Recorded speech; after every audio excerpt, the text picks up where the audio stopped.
welcome Andy Caldwell.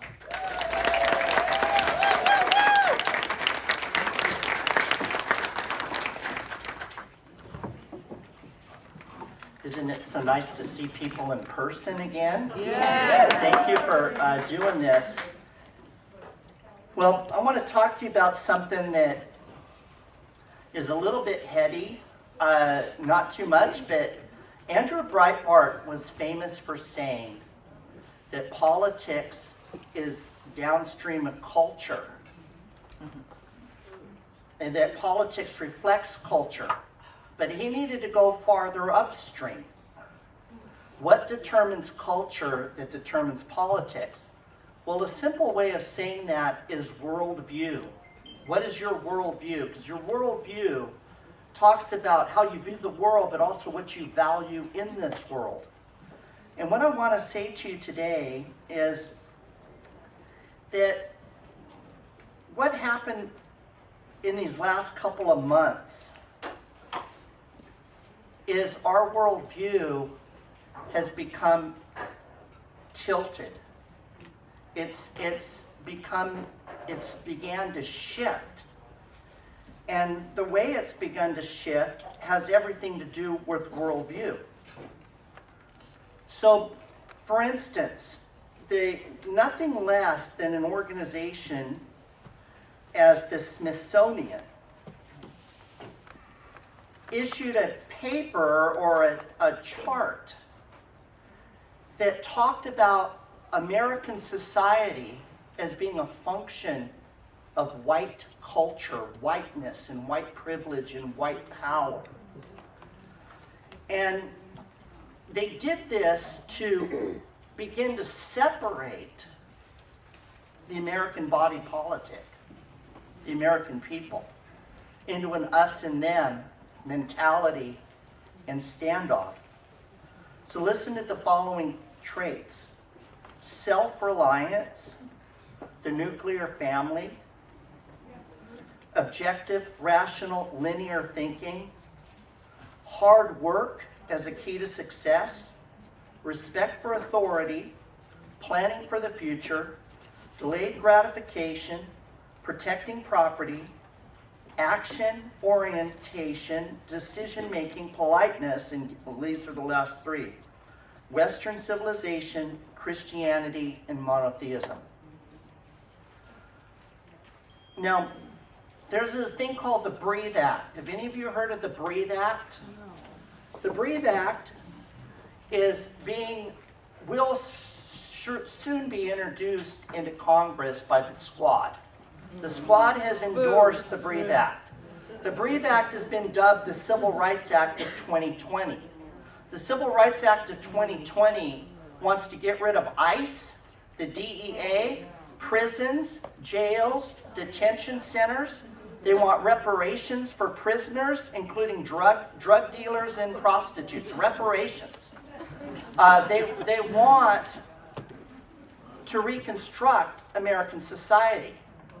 And what I want to share with you today is, when I'm speaking about family, faith, and country, it's no longer cliche. It is an explanation of what we're going through. I had the privilege when I was at UC San Diego of becoming a lifelong best friend with a professor named James Kurth. James Kurth is a world-famous political scientist. And a few years, probably about 20 years ago now, I was sitting in church and I heard this sermon about family and civilization. And the sermon was based on a book. I read the short book, but the book it referred to was 1,000 pages long. So I do what I've always done. I asked Kurth to read the 1,000-page book.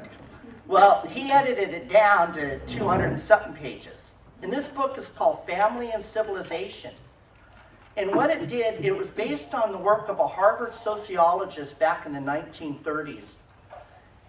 And he saw the seeds of breakdown of the American civilization vis-a-vis the breakdown of the family. And he went back and studied history.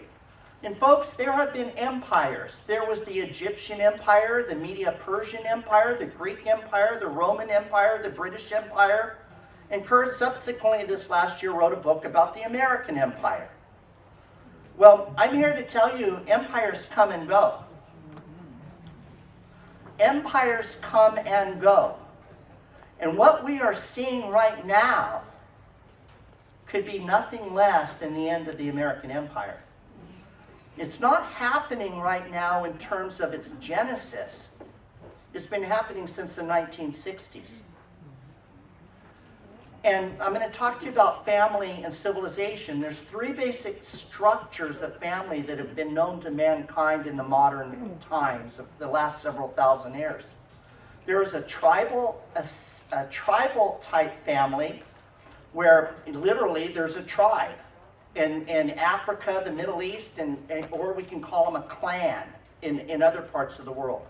And in these clans determine what the individual people in that family will do for the clan. The clan comes first, the individual, even the husband and wife and everything else, comes second.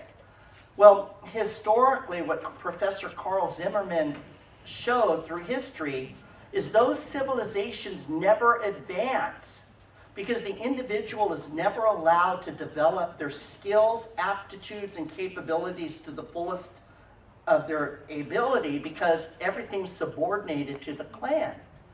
Well, out of that evolved what we call the nuclear family. It's a mother and father with kids, but they're still in relationship, or they used to still be in relationship with grandparents and cousins. But the nuclear family was the essence of family. Those civilizations always rose to the top. They always became the most advanced civilizations. But in every single case, when those civilizations became so successful that they were no longer threatened, they in essence quit advancing. And the fundamental things that made them great, marriage, children, faith, began to subside in their society and their culture, and the society, quote unquote, evolved or devolved into narcissism, nihilism, and hedonism.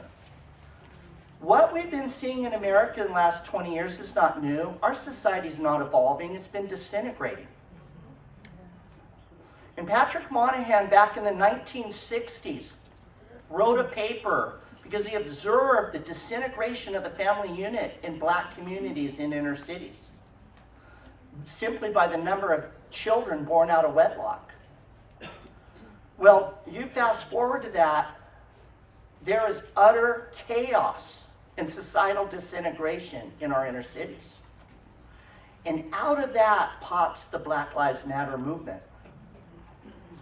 What does the Black Lives Matter movement officially believe in? Tribalism, a non-nuclear family construct. If you read their blueprint, their official documents, there is no emphasis on men in the family or in the workplace. Because, and they will consider this their culture. They consider this black culture in America. But what's happening right now in America is there's faith, family, and country are being subverted and attacked by anarchists, socialists, and globalists. And Professor Kurt this last year wrote this book based on the lectures and everything he's done over the last few years called The American Way of Empire. And he said that America was disintegrating, this is all on a political science level, this book, political science level, because we never treated the enemy within. We never treated the attacks on Western civilization, on our Judeo-Christian heritage, and even what has been called the American Empire, the American way of doing things. We never fortified that, strengthened that, and passed those values on to the next generation. So there is this unholy alliance, the anarchists who want no government, the socialists that want a socialist form of government, and then the globalists who want a weakened United States so that the global powers that be, including China and George Soros and their ilk can actually govern the world for the benefit of their business, their economics, and their social world order. So in this paper that was published by the Smithsonian, these are the headlines: rugged individualism, emphasis on scientific method, the Protestant work ethic, religion, status, power, and authority, future orientation, anesthetics, justice, and competition. And President Trump's son said, that's not whiteness, that's America. That's what made America great. So you have to understand, this is not a political battle. It is an existential crisis. If we don't save this country in this election, I can guarantee you the U.S. Senate is going to pack and expand the Supreme Court. They're going to take away, because the number of justices in the Supreme Court's not in the Constitution. So Chuck Schumer's already said he was going to do this over a year ago. Once they lost that majority, because as you well know, the Supreme Court can influence and affect law for 20, 30, or 40 years down the road, because they don't take very many cases. So he said, well, we lost the majority, we win the presidency, we will nominate another 8 justices, so there'll be 15 justices, and it'll be like a 10-3 or 10-4, 10-5 vote on there for till kingdom come. And one of Professor Kerr's other students, who actually became famous, is a guy named Robert George. Robert George is a Princeton law professor.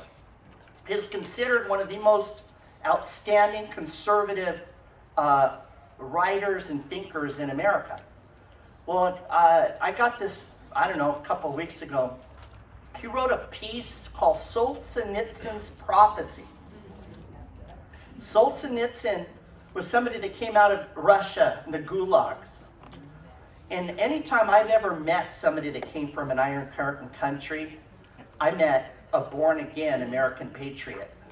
Because they understand what they came out of, and they understand why America has been a beacon of light and liberty for over 200 years.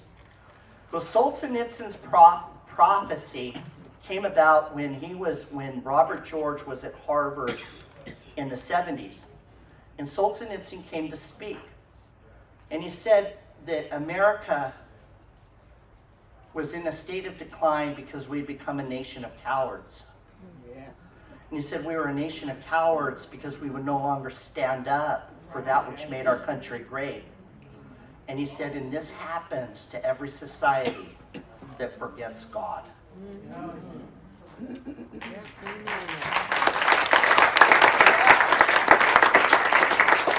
So what I'm about 2 things in terms of this subject matter.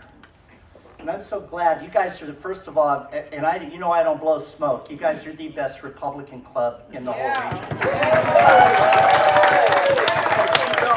You don't forget where we came from. Okay, now we hold these truths. We hold these truths to be self-evident. The millennial generation has got legitimate grievances against us, which I don't have time to go into. They've got legitimate grievances against the establishment. Bernie Sanders is that clock that stopped, but twice a day he's still right. Okay? He's the blind squirrel that finds a nut every once in a while. There is a problem in America, and that 2008 crisis was man-made, and the people that fomented that should have gone to prison. That robbed that generation of 10 years of earning power, upward mobility, and family formation. And now they're stuck in COVID. They got legitimate grievances. But, I'll get back to the point. We hold these truths to be self-evident. The millennials believe truth is an emotion. They believe truth is an emotion. They have been polled on this over and over and over. And in fact, I'll give you my most famous illustration of this. There's a black guy at a rally wearing a MAGA hat. And there's this 20-something-year-old triggered snowflake yelling at him, "Take that hat off! That hat is racist!" And he says, I'm black. Take that hot, it's racist. He says, but I'm black. And he goes, let me talk to you about the facts. She says, your facts don't matter. What I feel is what's important here. We hold these truths to be self-evident. One last sentence. And we believe in God-given unalienable rights. Those God-given inalienable rights come with the responsibility. They come with the stewardship. Because we failed to exercise, protect, and pass on those values. We are now facing an insurrection in the United States of America. And we've got this election to stop it because the Democratic Party, to a man, will not condemn rioting, looting, and defunding police. To a man, not one vote for that resolution. Thank you for having me.